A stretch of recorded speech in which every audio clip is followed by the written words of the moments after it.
Hey gang, this is Mark Barsotti, ex-rock critic, occasional writer of rock books, which you can find on Amazon.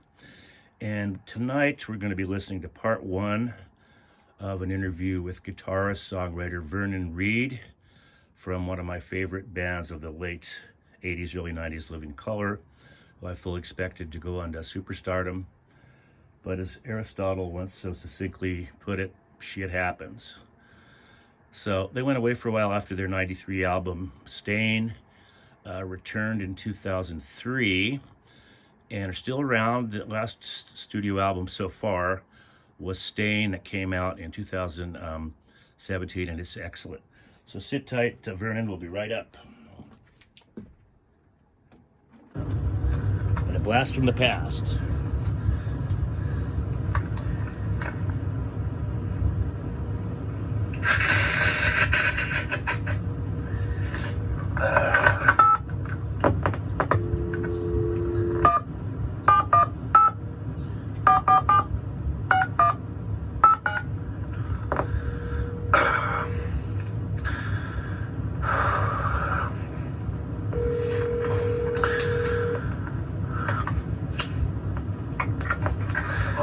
Yeah, Vernon Reid, please. Hey, Vernon, it's Mark Barsotti in Denver. How you doing this morning? Sorry I'm a couple minutes late. I stayed over at my girlfriend's last night, and I thought I brought all my equipment with me, and I realized there was a piece that I needed for my phone recorder about 20 minutes ago. So jump in the car, roar up the street. In fact, let me make sure everything looks like it's working. Let me just I have the bio and stuff, but could you run through like just a thumbnail sketch of the band's, the history of the band for me? Or it's highlights, put it that way.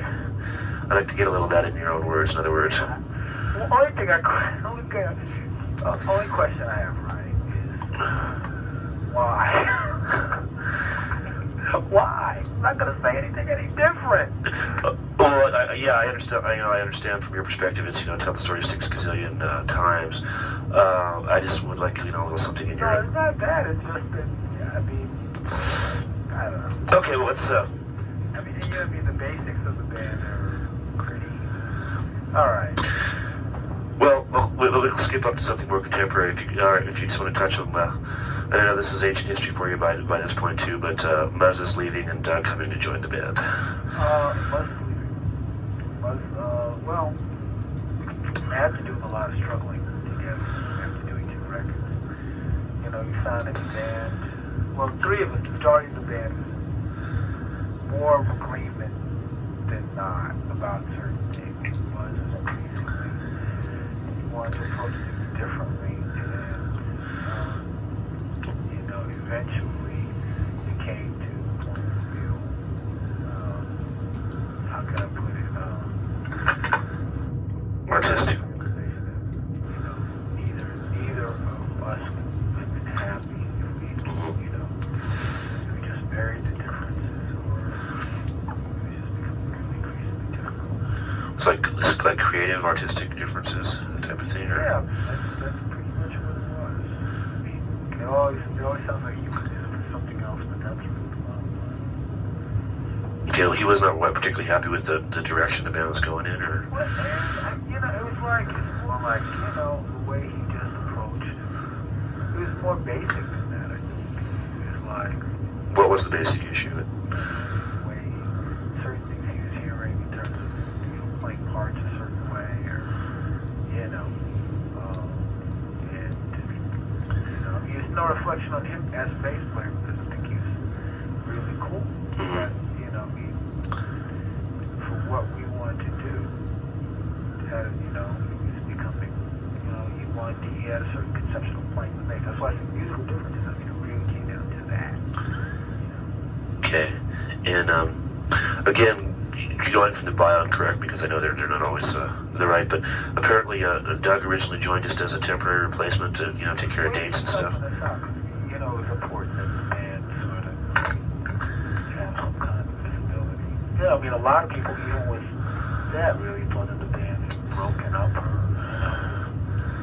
it's really weird how that happens, but so that's why we did those shows in Brazil.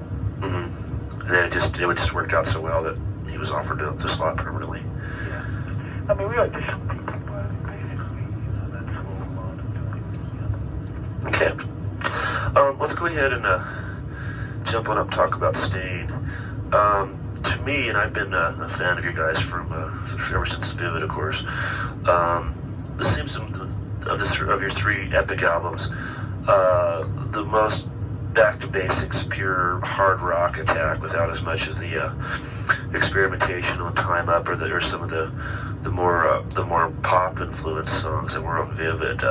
Is that an assessment that you basically agree with? I don't know. I mean, I think it still has. It still has diversity. Yeah, there's always going to be little touches around the edges with you guys, but I mean, song to song, this strikes me as. Well, I don't know. I don't think they go away as a basic hard rock song. Maybe the way, the way the music changes. The way Will's playing in the chorus is not like basic hard rock. That's my opinion. Or the bridge of even ignorance is split. Where we have sort of like this contrapuntal line going. There's things that are happening. Yeah. Well, obviously it's not. That's what I kind of talking about, and even like looking at the song WTFF, or the ambience of nothingness, or like the end of Wall. I don't know. That doesn't seem real basic hard rock. Well, I agree in that sense. I didn't mean like basic hard rock, like Poison or something like that, or that kind of. But from top to bottom, I think it's more concision. I think the songs are shorter. Mm-hmm. And I think that they get their points across. The way the music gets, gets its point across more succinctly. But well, how would you sum up the album? You're. I'd say like on one hand, it has a harder edge and has a slightly darker hue to it. And at the same time, I'd say it draws from, the band's history and what we've done in the past. The one thing I can say is that Time's Up does not sound like Vivid. Mm-hmm. And Stain does not sound like Time's Up. Mm-hmm. And that's just one of the things, we haven't sort of like imitated ourselves. Or, that's another part of it. It's like the overall history of the band's approach to albums has varied from record to record. And I think this one has a kind of, on the one hand, it has a harder edge to it, but I think that there's things that are accessible in the way that certain songs on, say, Vivid were. And I think it has some experimentation. Yeah, I don't mean to say that this record was made with the difference. I'm just looking at it now. I think that's what you hear at this point. That's what I hear. Was that however we want to define Stain? How much of that was just the way the songs turned out, and how much of it was a preconceived notion of what you wanted to do when you sat down to write the songs? I think it was just basically we do what we always do. Like bring a bunch of songs, and there's always a lot of different things that happen. Like all different sort of trips that we go on, and I think that basically when it came down to looking at the album, or put the songs, because these songs told the story. You guys had worked with Ed Stassel on the first two, and then you worked with Ron on this one. Was there any particular reason for changing producers, and what, if any, effect? The big change was Sure. We also looked at it and said maybe this is the time for us to try something different. Mm-hmm. What effect did that have, if any, that you noticed when you were actually got around to recording Stain? I think Ed is an excellent producer. I think that we talked to like Andy Wallace and took a Dave Jury and like an apple and orange pear and a grape, you know. They're all, you know, excellent producers slash engineers. Right. So as far as sound-wise, they all bring their own ideas and own concepts to the table. And Ron has just got very, you know, sort of aggressive concept conception. And at the same time, I mean, that doesn't mean Ed stays like Whitby. I mean, you know, I think he's also got a hard edge too. I think it was just different. And plus, you know, he had been aware of the band from the very beginning of the band's history. He'd been working on different things, you know, with the band, with Jagger demos and all sorts of different things. So it was like not bringing a complete stranger into it. Okay, yeah, it was somebody you had known for a while. So I want to touch briefly on the cover. I think it was a Spin or somebody took you to task as being something that like a heavy metal band would put on, and with the Inquisition headgear. I took that more of as an allusion to kind of the erosion of civil rights in this country from the 80s. Was that what you were going for, or was it just more of a striking photograph? Well, you know, I mean, part of it is I think the image is, I mean, the image is certainly, you know, it's, a lot of times so things like that are, people bring the baggage that they have with the band, to, you know what I mean? Yeah, but what you know, they mean to do this, or they're trying to do that. And really, I'll tell you, the title stain and how the image correlates, you know, is sort of in a sense, that's a heretic's mask from the Inquisition. And basically, if you thought about things differently than the prevailing hierarchy, then you're a heretic. Prevailing dogma, basically you were subject to humiliation. That's what the head cage is basically an instrument of humiliation. Yeah, to say nothing of torture and death. And basically, I mean, that's what, you know, having a black woman in the head cage is, on one level, it's about how, you know, just for being different, you know. Okay, let's go into like to touch on some specific songs here and get on to a few other issues. Are you real tight? I know I was late. Are you real tight for time? I have a second one coming in about 6 minutes. Oh God. Go ahead now. Okay. Let's see. Let's start out with "Go Away" and "Mind Your Own Business," and I mentioned those together because they seem to have thematic similarities. They're curmudgeonly Yeah.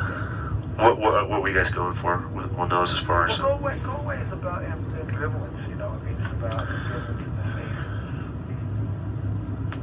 You know, now it's politically correct to be compassionate, right? And I think that, you know, I so those were consciously anti-PC? Well, consciously anti-PC. I kind of, you know, I mean, everything we do is conscious. You know, I mean, everything that's done is conscious, or whatever. I mean, in a sense, I didn't say, oh, I want to write an anti-PC song, no, lyric. I was just writing about, you know, like how this sort of, how people don't always give from the goodness of their heart. They give from, you know, a sense of guilt from being in a comfortable society, or being in a comfortable position in society. The same person is very alienated. The answers for the everyday frustrations that they feel are not forthcoming. You know, it's like, why am I suffering? Why am I in pain? And why should I care about the starving African?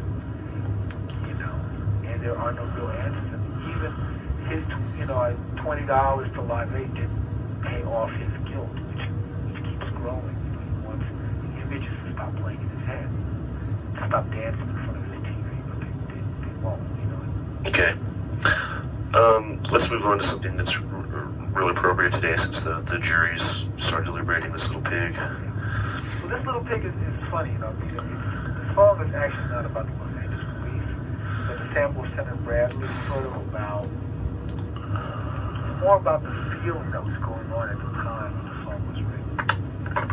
And it didn't relate directly to the lyrics. know, I mean, I think that it's not a linear. The correlation between the two things are not really linear, but it's more of a zeitgeist. You're trying to think of more or less an overall feel or an atmosphere. That's what we're striving for. The song itself is about petty betrayals and backstabbing and what the path that different take. I think the pigs is not just the ones that Sure. question. It's about what's going on in the hood. At the same time, the overall tension that exists is that how the state, how cops, in service of the state, that will overstep their bounds from time to time because of their own frustration. So it's an overall talking about, I think, what's, an aspect of civil tension. Okay, let's talk about We'll save the next topic for next time. Hope you enjoyed this. Like and subscribe, blah, blah, blah. Hope the sound quality was okay. Again, keep in mind we're dealing with 31-year-old cassette tape that oxidizes, etc. So I wanted to get all this saved for posterity before it turns into a pile of goo. Anyway, you guys, it's the day before the election, so everybody go out and vote tomorrow. Vote early, vote often. That's a joke. And we'll see you next time. Peace.